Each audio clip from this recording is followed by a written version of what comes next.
menurut makna yang baku. Buang juga gitu. Kenapa disebut buang? Kenapa disebut lancang? Padahal lancang tak dibuang. Lancang dihancurkan baik-baik. Kenapa dibuang? Nah, ini kita berpikir, rupanya jin-jin itu yang dibuang. Dibuang kok pakai lancang? Nah, berarti ke laut. Ada yang dibuang ke darat, tapi disiksa. Nah, seperti itu. Jadi buang itu dalam pengertian, nih jin buat sakit nih, buanglah. Ditangkaplah oleh jin-jin keturunan tadi, yang tinggi level tadi.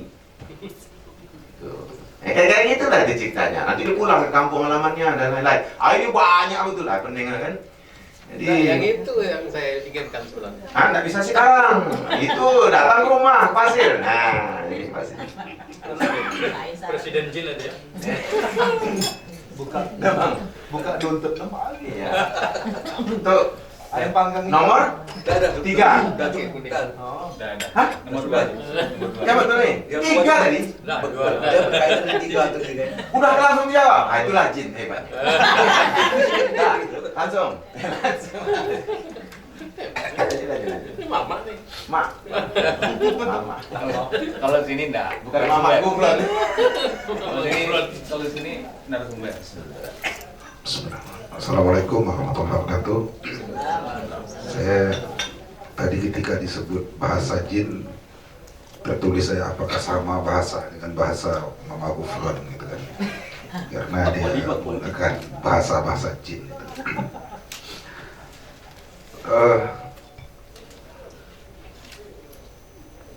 Mungkin yang ingin saya minta penjelasan, tadi kan ada 3 tempat pembuangan jin ini, ke sungai atau ke laut, kemudian ke darat, ke dalam pasu. Kalau dia ke atas itu pakai pancung apa tadi itu? Nah, tapi ini dinamakan dengan belancang. Kenapa tidak berpasu apa segala macamnya kan? Nah, apakah jin di sana itu jin laut gitu? Sehingga semuanya dibuang ke laut.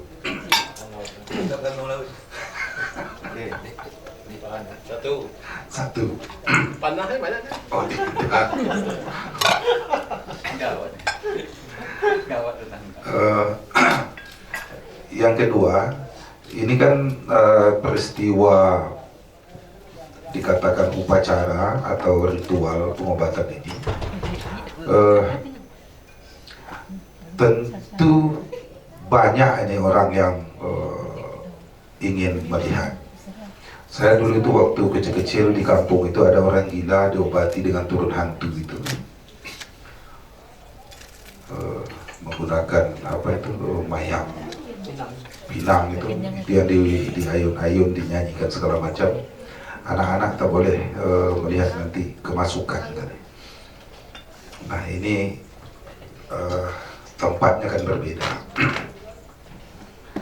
Di penipahan ini saya tidak tahu juga apakah orang-orangnya yang bisa menonton itu siapa saja boleh.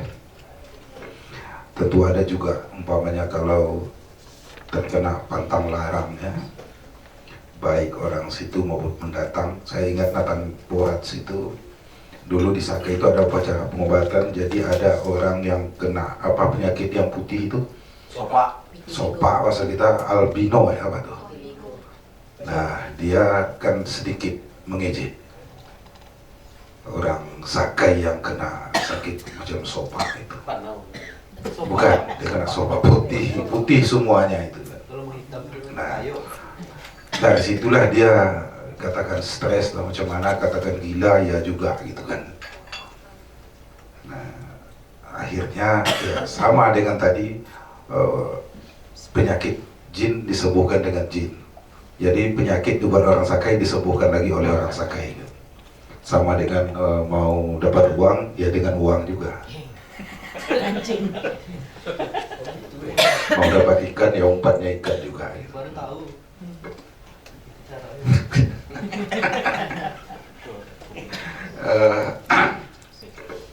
Jadi karena ini juga dalam ranah pertunjukan ini, walaupun tidak disengaja, tentu ada pantang larang. Mana tahu kita juga ada sakat. Sakat itu saya lebih sakat sakit bahasa Rokan dan daerah lain ada sakit. Itu juga kan termasuk kalau bahasa lainnya benalu. Itu sesuatu yang nempel. Ya, numpang dia kan. Nah, jin itu barangkali dia nempel ke seseorang yang, nah tadi kan dikatakan sakat badan. Sakat badan, ukuran sakat ini adalah keturunan itu hubungan jin sama jin itu. Ya. Ya kan, jin sama jin. Nah, Berpikat punai dengan punai. ya, tapi kenapa dia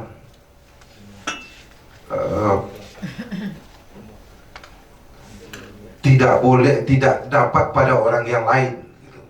Seolah-olah ada juga hubungan nasab antara yang memelihara jin, dan dia nanti juga akan turun kepada orang yang ada nasabnya dengan pemelihara jin itu.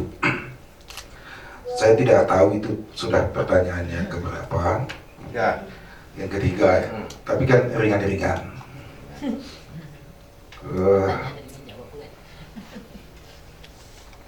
Ini nggak cepat di layar. Ya. Tahu pengajian disertasi aja. Itu orang apa? Ini gara-gara aku salah catat. Nah, kalau menarik, penghulu balai itu tidak mesti orang yang punya keturunan ya dengan orang pemelihara jin. Ini orang luar. Berarti orang luar. Naik pangkat bisa ada itu. Dia akan menjadi dukunnya begitu. Dia penghulu balai orang luar. Nah, nanti dukunnya sudah tidak ada kan, sementara dia serba tahu. Penghulu balai ini semua dia yang mengatur. Nah, kemudian tadi ada dikatakan bahwa ini dikatakan ritual terstruktur, kan tidak. Sebab dia kacau balau sesuai dengan kelakuan jin. Ya, Umi ya, tidak teratur ya. Jin suka main-main dan segala macam itu. Saya kira justru itulah yang keteraturannya, yang tidak teratur itu.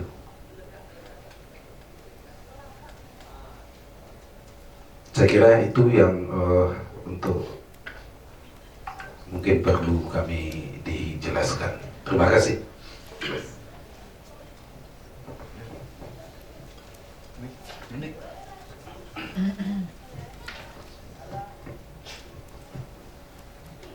Jadi ada jin di laut. Dari belancang. Dari kenapa belancang? Satu tuh, Kenapa belancang? Kenapa tak buka? oh ya kan, ada jin yang di laut, yang saya mulai tadi. Ada jin di darat, ada jin di awal. Maka nampaknya belancang itu lebih kepada pilihan nama tari.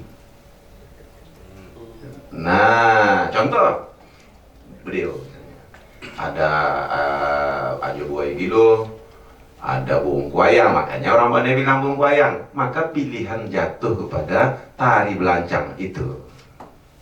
Balai Sekso tak disebut tarinya. Jadi buang lancang itu saya beritahu di awal tadi bahwa ada yang dibuang ke darat, ada yang dilancangkan ke laut. Berarti dua tari dipakai, dua judul tari yang dipakai. Karena tari buang lancang, tari menimang lancang, tari menikam ikan, tari cama di taman dan lain-lain segala macamnya itu boleh dijadikan nama secara formula penamaan. Tapi kayaknya terserah orang itu aja, karena mereka waktu ditanya waktu itu, mana ya, apa nama ini Pak? Ini buang lancang katanya. Belancang, iya belancang. Turun jin, turun jin. Bucin, ayah bucin. Kan kacau itu depannya. Kalau kita mau pasti kayak mana, tak sanggup aku bilang, angkat tangan lah itu. Jadi semua mau dipakai. Melayu kan macam itu, saya tak percaya kan. Jadi kalau itu setan-setan jin gitu, jin setan kata orang itu, bukan jin aja. Jin ya jin, tapi yang buat sakit ini tak jin keturunan. Karena tak mungkin jin keturunan itu membuat orang sakit. Itu anggapannya. Yang buat sakit itu jin setan. Orang kita Melayu itu bilang apapun yang buatan setan menurut petanda-petanda yang diberitahukan secara berwaris itu buatan setan, kata orang. Buatan setan, buatan setan, buatan setan. Jadi tidak penyakit akibat ulah badan kita. Banyak makan tak memilih, itu tak termasuk. Jadi jangan dibuat berobat dengan buah lancang. Segala buatan setan yang dia buat ke sana, dia buat ke situ. Jadi soal jin laut tadi itu yang paling ganas, paling jahat di laut. Itu paling jahat katanya, kata orang tuh. Dan dia bilang ada setan Riau. Ini orangnya bilang ada setan Riau. Itu di laut sana tuh ada setan-setan Riau banyak tuh. Tak pernah minta kembali ke Kepri nak. TikTok kan. Minta kembali ke setan ini. Bangga, kita punya rekaman kan? Tahu orang bukan guna apa? Maksudnya itu setan Riau itu karena ya dia punya informasi pengetahuan juga dari beberapa tujuh kehidupan Islam yang menyatakan bahwa iblis itu bersinggasana di atas samudra dan dia menyuruh tentara-tentaranya menyerang umat manusia dan beri perintah untuk jadi di atas samudra itu tempat singgasana iblis. Kita tak tahu ini kalau samudra mana kita tak tahu. Mereka bilang ada 7 lautan, ada 7 samudra. Berarti ada 7 kekuasaan besar dahsyat di dalam alam jin. Karena jin itu ada raja, ada macam-macam lah seperti kita lah, ada bulu balang, ada panglima, dan segala macam lah seperti kita lah katanya. Ya itu kan peninggalan dulu. Orang yang hidup dulu mungkin dia raja ya jin raja lah gitu. Seperti itulah gitu cara memahaminya. Jadi setan Riau ini balik lagi. Apakah iblis bertahta di situ? Aku tak tahu atau cuma sekedar provinsi. Nah, tak tahu tu. Mohon maaf. Saya 15 tahun lalu lah. Itu 15 tahun lalu banyak saya ada bekas-bekas dengan orang jin. Jadi banyak orang-orang Riau tu kena jadi apa dapat terkepung di Riau. Okey. Ada gini, kan orang pilkada kan, orang mau buat jin dari Jawa, nak balik tak dapat jin tak dapat. Oh ya, jin pun dijual belikan. Di dalam sket kita bisa lihat, harga jin ada. Dan orang yang menjual itu namanya Syekh Jin di Mekah. Jadi kalau orang-orang pergi ke Mekah, dia beli jin. Itu yang berlaku di Jawa. Ada jual beli jin. Dia tak ramon Jawa tu. Jadi kita tak kenal itu beli-beli jin, kita kan tak kenal tuh. Itulah yang maksudnya. Ada dalam laporan. Ada gambarnya. Manusia lebih jin dari Ada. Nah. Suruh Jin pasir. itu jual dah. Manusia jin itu jual. Iya. Dan itu rupanya perilaku itu udah lama. Jadi kita aja yang heran. Udah lama betul. Syekh Jin kalau kita pergi ke tanah Arab, Jazirah Arab sana, kita mengajar Syekh Jin. Syekh Jin itu manusia, tapi dia bisa jual jin ini.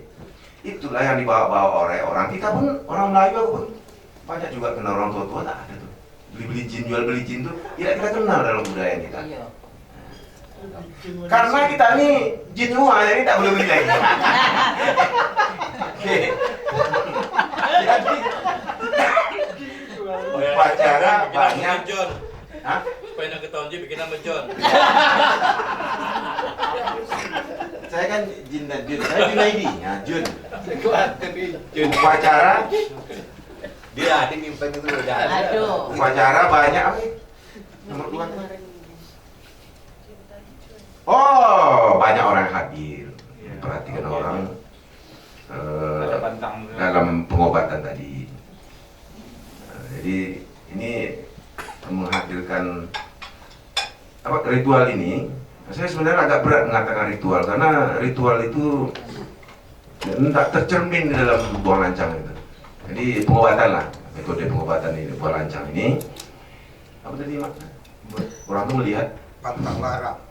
Pantang larang. Untuk yang datang melihat nanti ketempel pula gitu kan. Aduh, dah pantang. Bisa pantang. Itu datang dengan. Oh, jadi sama seperti pertunjukan yang melibatkan mistik. Itu mengancam kejiwaan. Dukun itu dalam kekhawatiran yang luar biasa besarnya. Penghulu balai juga begitu. Jadi banyak cerita dukun tuh mati di tempat. Karena perilaku jin ini suka cekik, suka membuat sakit orang, buat orang berat, segala macam lah gitu. Jadi mereka ngakui bahwa ada beberapa dukun yang mati. Apalagi penonton, itu sebabnya ada pagar, ada beberapa pelindung, ada tali amban, ada Tawar juga. tepung tawar dan Pagar lain-lain. dalam pengertian apa? Supaya orang tidak kena. Nah, yang paling bertanggung jawab untuk urusan ini penghulu balai. Ini pagar. Itu Ya, pasang tali amban. itu pagar. Tabir. Enggak, ada tali Mayang. Oh. Apa pinang itu? diberi gabah-gabah. Disisip. Oh. Pagar yang lainnya adalah tepung tawar itu. Ya seliling rumah, disiapkan dulu, dipagar dulu. Karena nanti penuh orang yang datang berkunjung itu bisa jahil. Itu yang disebut oleh Pak Bunyamin dan Pak Azwar. Ini tokoh yang dua, ini tokoh nih, tokoh dukun besar di sana. Katanya ada jin namanya 1000 beranak. Padahal jin ini tak beranak, tak kawin. Dia numpang kawin aja kan. Nah, jadi dia tidak beranak. Kenapa ada 1000 beranak? Karena ada 1000 kejahatannya. Kalau bilang 1000 kan mungkin ya 1500 atau 1 juta ya gitulah, lambangnya 1000. Nah, jadi jin 1000 itulah. Nah, 1000 beranak itulah yang kalau orang punya jin 1000 beranak berarti orang itu jahat. Orang itu memelihara ilmu hitam. Apapun yang dia mau dikerjakan oleh jin bala 1000. Kata Skate di dalam bukunya Jin Bala 1000. Tahu di situ namanya Jin 1000 beranak. Jadi kekhawatiran sakit, pingsan, mati sampai pada mati terjadi. Makanya hati-hati ketika saya datang ke Talang Tiga Balai, Talang Parit, saya tak boleh ambil gambar. Saya katakan pada kawan saya, kau ini mau apa? Kalah pula sama dukun itu, walaupun dukun itu